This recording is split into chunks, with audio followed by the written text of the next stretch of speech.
Então, no dia de hoje, né, nesse programa, eu quero fazer uma abordagem bastante simplória, né, até porque é um assunto bastante denso, né, tem muitos detalhes, muitos pormenores dos bastidores, mas de uma forma geral, eu gostaria de explicar um pouquinho o que é uma ditadura militar. Certo. Né? Como estávamos conversando, né, o grande apelo, né, dos últimos manifestos foi pela tal da intervenção militar. Só que o Brasil, né, nós já tivemos algumas experiências, né, os militares já tiveram, né, o poder em suas mãos, né, o poder de decisão, que foi, né, justamente esse momento da transição do governo imperial para a república, quando, né, colocaram lá um governo provisório na figura do, né, Marechal Deodoro e o seu vice, o Floriano Peixoto, né, foi chamada uma nova constituição, foi criada uma nova constituição, né, foi estabelecido todas as regras e leis, né, o voto, né, como é um governo provisório ainda de forma indireta, e o país passou a ser governado pelos militares. Só que no meio do processo, né, imagine só colocar, né, um sujeito, né, de uma chapa, né, como vice da outra chapa, não vai dar certo mesmo, né? Não tem dado certo, né, nem mesmo sendo da mesma chapa, né, pelos últimos acontecimentos. E o que aconteceu? Né, o Marechal Floriano Peixoto assume o poder e ele inclusive vai ser chamado de um ditador, não vai ser esse título, né, ele vai ser chamado de Marechal de Ferro. Porque ele vai, né, o seu governo vai ser um dos primeiros governos ditatoriais da história. O que acontece? Um ditador não renuncia. É o que diferenciou, talvez, né, ele do seu antecessor, né, do Marechal Deodoro, né, que renunciou e ele acaba assumindo o poder. Então ele fica no poder, né, o término do mandato e mais alguns, né, e assim o governo dele, ele tenta ser um governo centralizador. Ele quer tirar a autonomia dos estados, né, e centralizar tudo enquanto governo federal, né, coisa que gerou um certo manifesto e depois ele não teve sucesso nas próximas eleições também. Isso para a gente situar na história, mais ou menos que ano que aconteceu isso? Então, a nossa república é de 1889, um ano após a abolição da escravidão.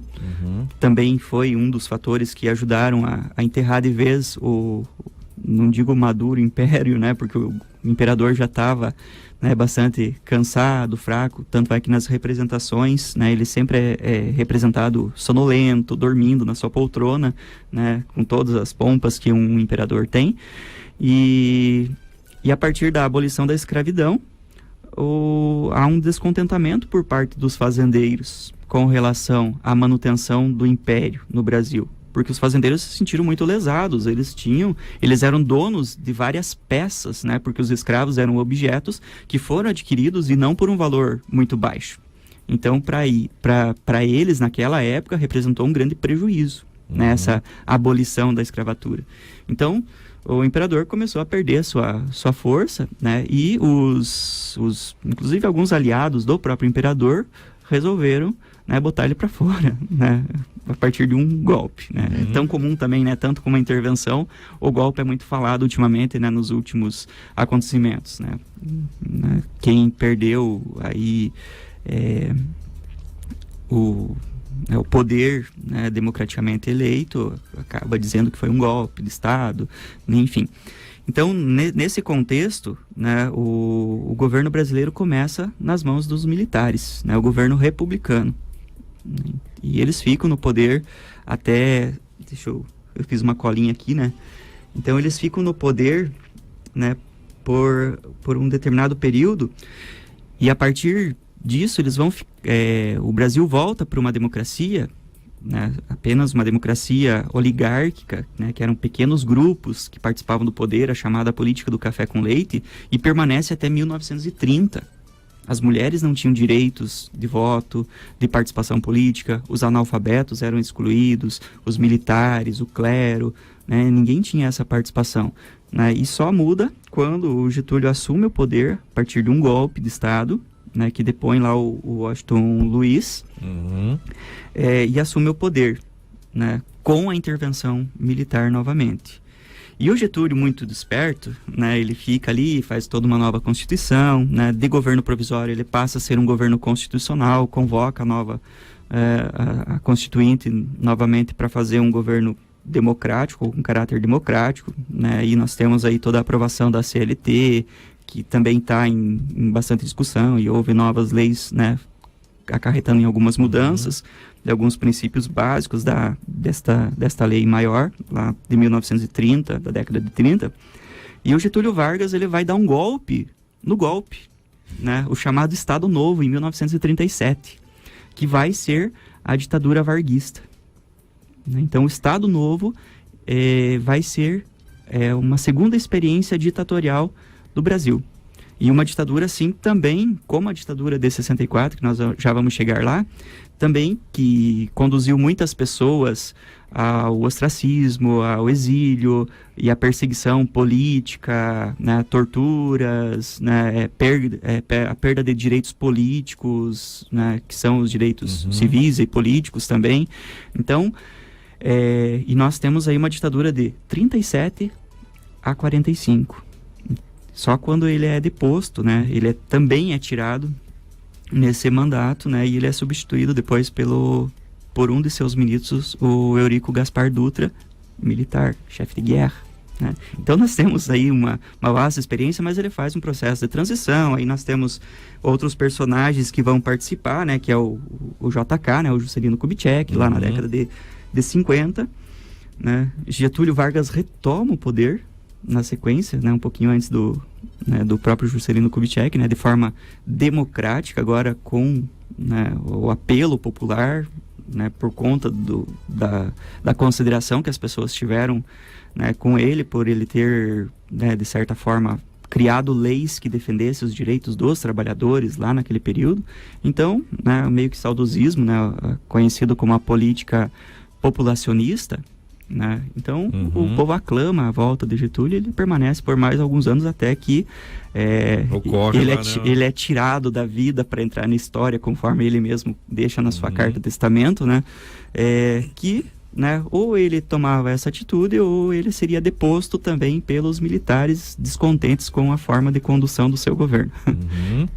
E depois disso, né, depois desse fato histórico, né, quem que assumiu o comando até chegar em 64? Então, né, vai ter que o Getúlio Vargas, ele se suicida em 54, né, fica o governo provisório, aí o Juscelino Kubitschek assume, né, posteriormente o Jânio Quadros, mas ele renuncia após 8 meses de mandato, e sempre é bom lembrar que nem sempre as eleições foram diretas. Ocorreram muitas eleições indiretas que poderia ser o Congresso eleger, né, o governante, ou até mesmo o grupo, né, a qual esse governante pertencia, apoiar, né, esse golpe, né, e tornar ele um presidente. E por último, antes do golpe de 64, nós tivemos o João Goulart, né, na presidência, salientando que esse é um contexto bastante polêmico e é um contexto bastante tumultuado em termos mundiais, porque nós estamos falando do período da Guerra Fria, né? Inclusive, a Copa do Mundo está sendo na Rússia, e a Rússia fez questão de salientar ali a sua participação na corrida espacial. Não sei se vocês chegaram a ver lá o símbolo da Copa, né, que tem as estrelinhas, né, tem, né, tudo fazendo menção à viagem, né, do homem para o espaço, né, que foi essa corrida entre os Estados Unidos, né, defendendo o capitalismo, e a União Soviética defendendo o socialismo. Então, mesmo assim, eles tiveram uma briga muito intensa, uma briga mais ideológica do que uma briga por armas. Então, diretamente, essas duas nações não chegaram a ter um confronto armado. Por isso, ficou conhecido como a Guerra Fria, né? Então, foi uma guerra de ideologias, né? De um lado o capitalismo e outro o socialismo. E apoiados, né, nesses princípios capitalistas, a tentativa de reduzir o poder de influência do comunismo, né, que parecia ser algo iminente aqui no nosso país, foi que os Estados Unidos resolveram apoiar os militares aqui brasileiros para fazer essa intervenção, né? E aí já chega aquela questão, né, que o Juarez me perguntou aqui em off, né? Mas qual que é a diferença de uma intervenção para uma ditadura? A intervenção é o primeiro passo.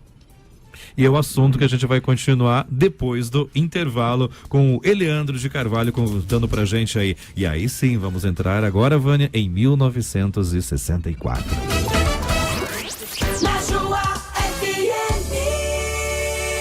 Em pauta, aqui pela Najuá FM 106,9. E já são 12h41 aqui pela Najuá FM, hoje recebendo, né, o professor Eleandro de Carvalho, professor de História e Filosofia, né, Leandro? Isso. E atua no SESI, onde mais? Então, este ano eu estou trabalhando no Colégio Júlio César em Rebouças, né, no Colégio João de Matos Pessoa e no CEBEJA. Muito bem.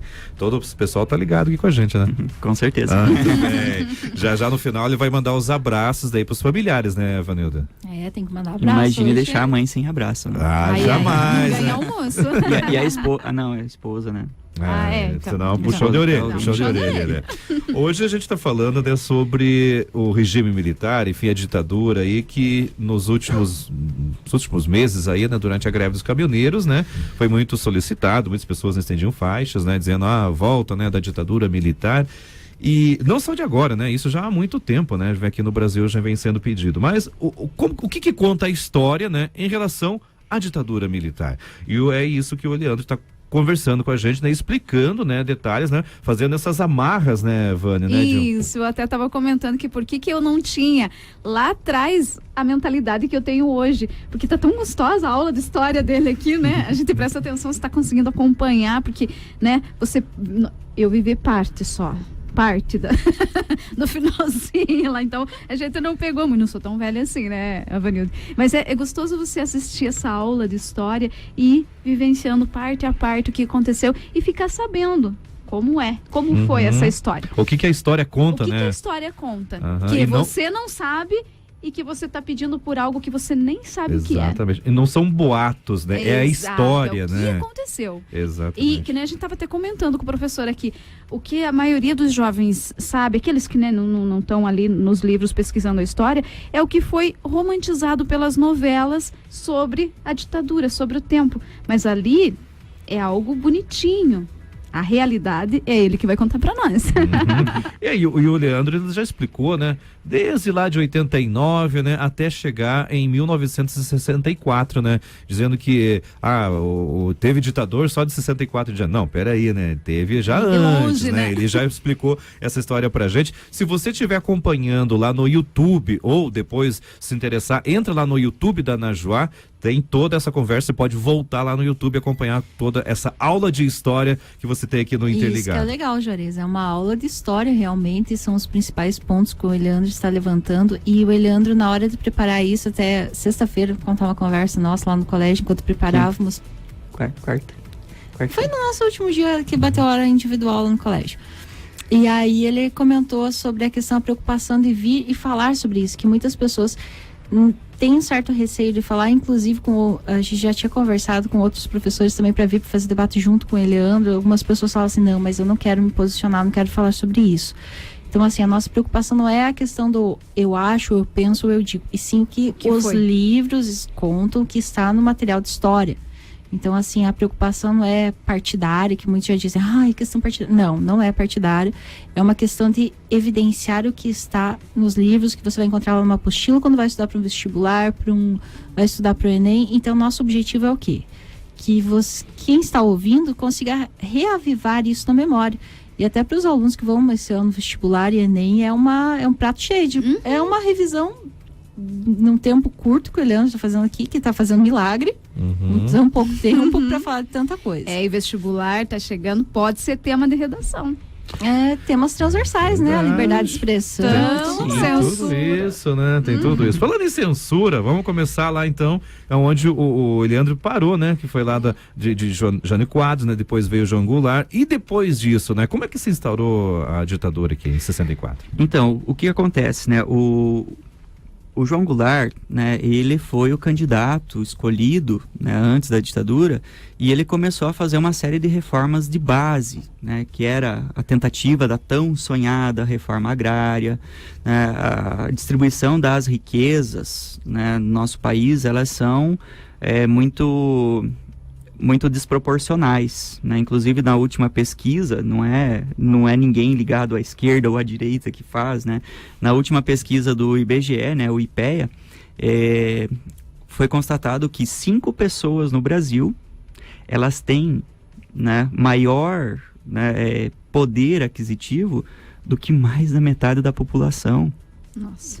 Há uma distribuição de igual para igual, né? Inclusive, né, se nós pegamos essas empresas, grandes empresas que estão ligadas aí a esquemas de corrupção em todos os governos, nós encontramos lá o surgimento, né, dessas empresas da carne, que foi justamente lá no período JK, construção de Brasília, o fornecimento da carne lá para os candangos, né, que foram os trabalhadores lá de Brasília, e claro, o negócio só cresceu para eles, né? Por quê? Né? Favorecimento de informações, né, de licitações, né, que nós encontramos em várias esferas do governo, infelizmente, né, lesando a população como um todo. E essa população mais pobre, ela sempre foi carente no nosso Brasil, carente de um governo que atendesse essa grande ferida social.